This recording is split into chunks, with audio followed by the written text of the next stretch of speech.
நிலையத்தை வச்சிருக்கிறேன். இந்த பாருங்க நன்மை பயக்கும் பூச்சி ஓடி வருது பாருங்க. இது லேடி வீடுன்னு சொல்றது பாருங்க. இது வந்து நன்மை தருகின்ற பூச்சி இது இருக்குது பாருங்க. இது நஞ்சு, இது வந்து கெமிக்கல் ரசாயன பூச்சி விரட்டி அடிச்சிங்கன்னு சொன்னா கிட்டவும் பெறாது. வணக்கம், நான் உங்கள் நண்பன் அலெக்ஸ்.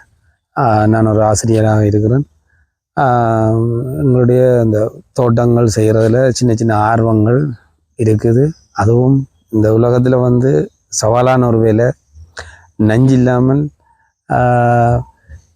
நஞ்சில்லாத ஒரு உணவை நாங்கள் பெற்றுக்கொள்கிறதுல பல சவால்கள் இருக்கிறது. அதில் கிட்டத்தட்ட 5 வருடம் 7 வருடங்களாக நாங்கள் பல வெற்றிகளை சந்திச்சிருக்கிறோம்.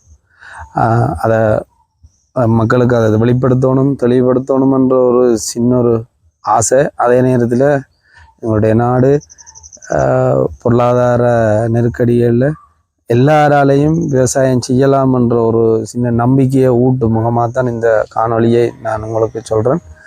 இது உண்மையாக என்னுடைய வீட்டினுடைய ஒரு சிறு தோட்டம். ஒரு 300 நிலையங்களை கொண்ட ஒரு எல்லா வகையான பயிர்களையும் வைக்கணும்ன்ற ஒரு ஆசை. அதை நான் வெற்றி கண்டிருக்கிறேன். அந்த வெற்றியை உங்களோட பகிர்ந்து கொள்ளணுமென்ற என்னுடைய விருப்பம். அந்த வகையில் இதை நான் எப்படி செய்தேன் நான் என்று சொல்லணும். ஏன்னா நீங்கள் ஒவ்வொருவரும் விவசாயிகளாக மாறணும். என்னுடைய இந்த தோட்டத்துக்கு நண்பன் ஏடன் ஃபார்ம் மேனேஜர் அவர் வந்து எனக்கு சரியான உறுதுணையாக தன்னுடைய உற்பத்திகளை இயற்கை முறையில் செய்கின்ற திரியார், பசலை, இன்ட்ரா, கோஸ்ட் போன்ற பூச்சி விரட்டி, அது பூச்சி கொல்லி என்றே சொல்லுவேன், பூச்சி விரட்டிகளை எனக்கு தந்து இங்கே பாருங்க. இது என்னுடைய கத்தரி நிலையத்தை வச்சிருக்கிறேன். இந்த பாருங்க நன்மை பயக்கும் பூச்சி ஓடி வருது பாருங்க. இது லேடி வீடுன்னு சொல்றது பாருங்க. இது வந்து நன்மை தருகின்ற பூச்சி இது இருக்குது பாருங்க.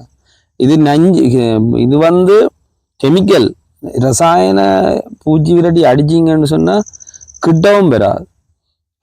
இதெல்லாம் செத்துடும். தயவு செய்து அந்த இன்ட்ரா, கோஸ்ட் போன்ற இயற்கை முறையில் செய்த கிருமி நாசினிகளை நாங்கள் பயன்படுத்துகின்ற பொழுதுதான் இவைகளை நீங்கள் உங்களோட வயலில் பார்ப்பீங்க. அதே மாதிரி குளவி என்று ஒரு குளவி வகையை சேர்ந்தவைகளும் வெட்டுக்கிளியில கும்பிடு பூச்சி, தும்பி, இதுகளெல்லாம் உண்மையாகவே இந்த இதில் ஓடி வருது. இங்கே பாருங்க இன்னொரு இடத்துல இருக்கு. இங்கே பாருங்க எல்லா பயிரிலையும் ஒவ்வொரு ஆள் 2 பேர் 3 பேர் அந்த பயிரின் ஏற்படுற தாக்கத்தை வச்சுக்கொண்டு ஓடி வரிய பாருங்க. இதுன்ற வாழ்க்கை வட்டத்தை சொன்னா இது இப்ப பாருங்க என்ன நிலையில இருக்குன்னு சொன்னா குடம்பியில இருந்து நிறவுடலியா வருது. இந்த நன்மை பயக்குகின்ற பூச்சி நிறவுடலியா மாறும். இது நாளைக்கு வண்டாக மாறி இந்த இடத்துல ஊந்து திரிஞ்சு இதுல இருக்கிற பூச்சிகளை அந்த பயிருக்கு சேதம் விளைவிக்கின்ற அந்த நுண்ணுயிர்களை வந்து பிடிச்சி சாப்பிட்டு கொண்டு இருப்பார். பாருங்க இது என்னுடைய தக்காளி. அதை ஒரே தோட்டத்திலேயே அடுத்த நிலை வரிசையா வச்சிருக்கிறேன். எந்த வித யூரியா இல்லை. நான் சொன்ன மாதிரி நில பண்படுத்தல பாருங்க. இங்கே ஆட்டெருவோட இது இருக்குது. இங்கே பாருங்க இது மேலால போட்டிருக்கிறேன். முதலும் இருக்குது ஃபுல்லா ஆட்டெருவும் சாணி கரைசலும் தான் இந்த இருக்கு. இங்கே பாருங்க சாணி கரைசல் ஆட்டெரு சேர்த்ததான் இந்த கொம்போஸோட சேர்த்தா இந்த நில பண்படு. இங்கே பாருங்க எந்த யூரியாவும் இல்லை. எந்த நோய் இருக்குன்னு பாருங்க. அப்படியே அழகான முறையில நல்ல என் மனசுக்கு சந்தோஷமாக இருக்கிறது. இயற்கை முறையில் இப்படி ஒரு விளைச்சலை பெறலாம் என்ற ஒரு நம்பிக்கை எனக்கு வந்திருக்குது. அந்த நம்பிக்கையை உங்களோட பகிர்ந்து கொள்கிறேன். இதுக்கு உண்மையாகவே இது மட்டும்தான் திரியாரும் ஏடன் பாமனுடைய திரியாரும் இன்ட்ரா மட்டுமே இதுக்கான பசலையாகவும் கிருமி நாசினியாக பயன்படுத்திய மிக சந்தோஷமாக இருக்கிறது.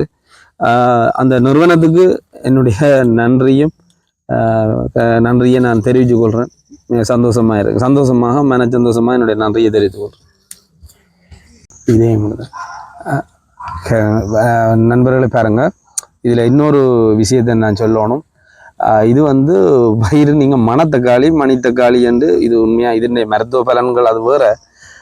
இதை நான் பாருங்க, இது என்னுடைய தோட்டத்துக்கு விலை முட்டுப்படக்கூடிய மாதிரி இந்த மரத்தை கண்டோன்னே நான் விட்டுட்டேன். ஏன் இதை நான் விட்டுனான்னு சொன்னால், இது வந்து ஒரு மென்மையான இலை. இந்த பூச்சிகள் தீங்கி விளைவிக்கின்ற பூச்சிகள் என்னுடைய பயிரை தாக்காது, இதை வந்து தான் தாக்கும். இதில் கண்டன்னா ரைட்டு, இதில் ஸ்டக் பண்ணுற பூச்சி வந்துட்டு மற்றது இந்த இலையில வெட்டுற பூச்சிகள் வந்துட்டேன்னா நான் இதை பார்த்துட்டு தான் அங்கே மருந்தே அடிப்பேன். அப்போ இந்த மரம் வந்து கட்டாயம் நீங்கள் வீட்டில் உங்களோட தோட்டத்தை சுற்றி தோட்டத்தின் இடையில நீங்கள் வச்சிங்கன்னு சொன்னால் இதில் என்னென்ன பூச்சி தாக்கங்கள் இருக்குன்றதை நாங்கள் இதில் வைத்துக்கொண்டே அடிக்கலாம். இது நீட்டாக வளர்ந்தால் இங்கே ஒரு பூச்சியும் வரையிலேன்னு தான் அர்த்தம்.